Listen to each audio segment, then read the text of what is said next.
Tucked away in one of Indiana's hidden valleys, you'll find two treasures from the past: Adams Mill and Adams-Mill Bridge. Just off State Road 75 near the small town of Cutler in Carroll County, Adams-Mill Valley is a special place preserved from a simpler time.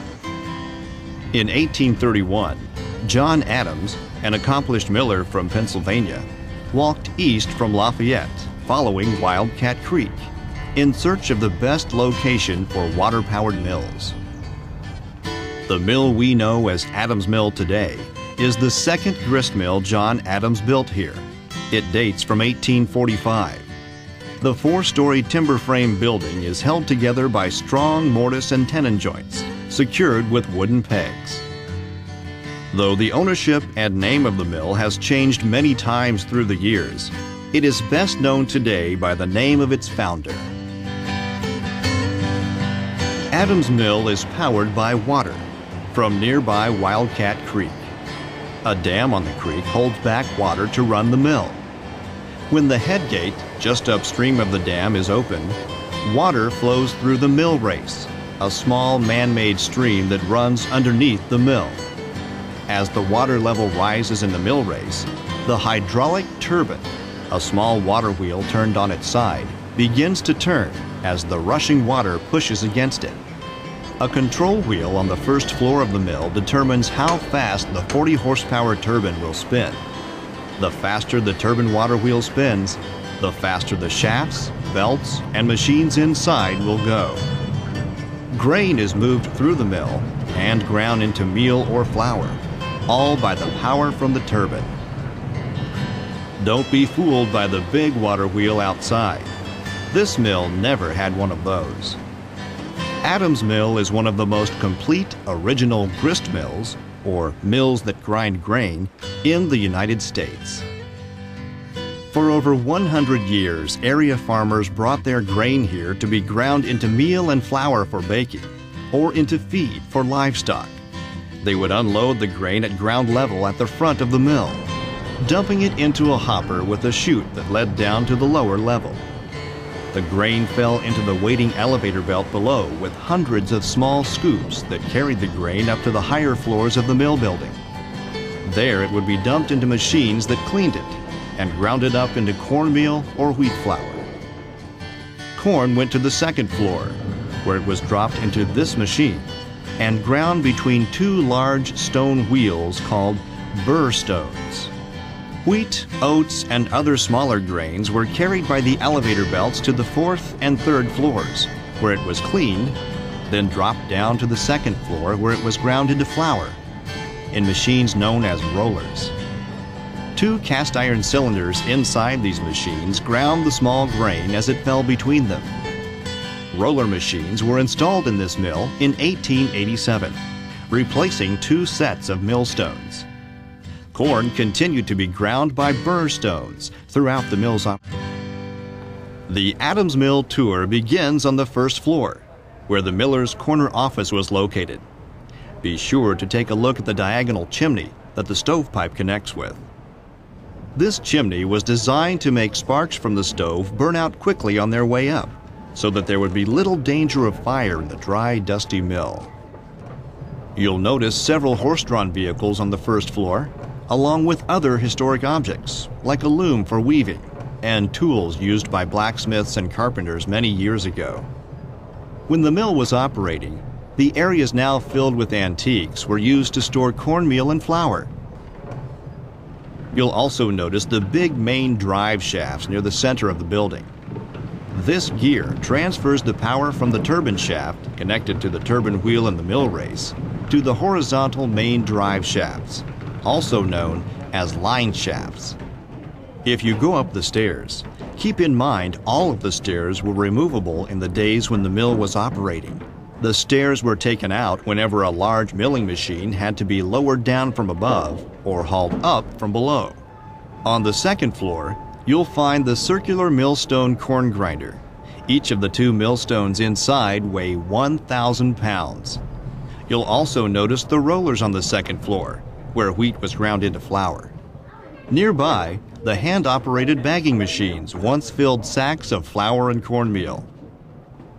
Historic farming artifacts like horse-drawn plows, cultivators, a mechanical reaping machine, and hand-cranked corn shellers and grain fanning mills are also located here. From 1850 to 1864, the Wildcat Post Office was located in a room on the second floor. A one-room school and a Masonic lodge were once found on the third floor of the mill in the 1860s. During the 1863 school year, the Wildcat postmaster, Mrs. Rankin, taught local young scholars in this room. The original podium of Masonic Lodge number 311 is still here. The lodge was founded in 1864. Its members met in this room for 3 years. Visitors on the third floor will also encounter grain sifters and dusters, and even more original antiques, such as leatherworking benches, early washing machines, and an apple cider press. The last flight of stairs leads to the top floor, where more grain cleaners are located. Just a short walk away, the 1872 Adams-Mill-Covered Bridge spans the creek.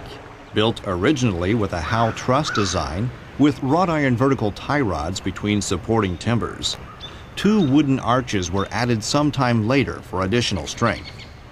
The bridge rests on rare cast iron abutments, unlike most covered bridge foundations made of cut limestone.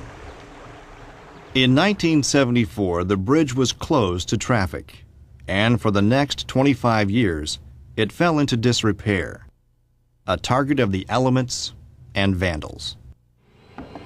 Fortunately, a local movement to save the bridge began. The Friends of Adams Mill Valley led the fund drive for the restoration of Adams Mill Bridge, and the $686,000 project was completed in 1999.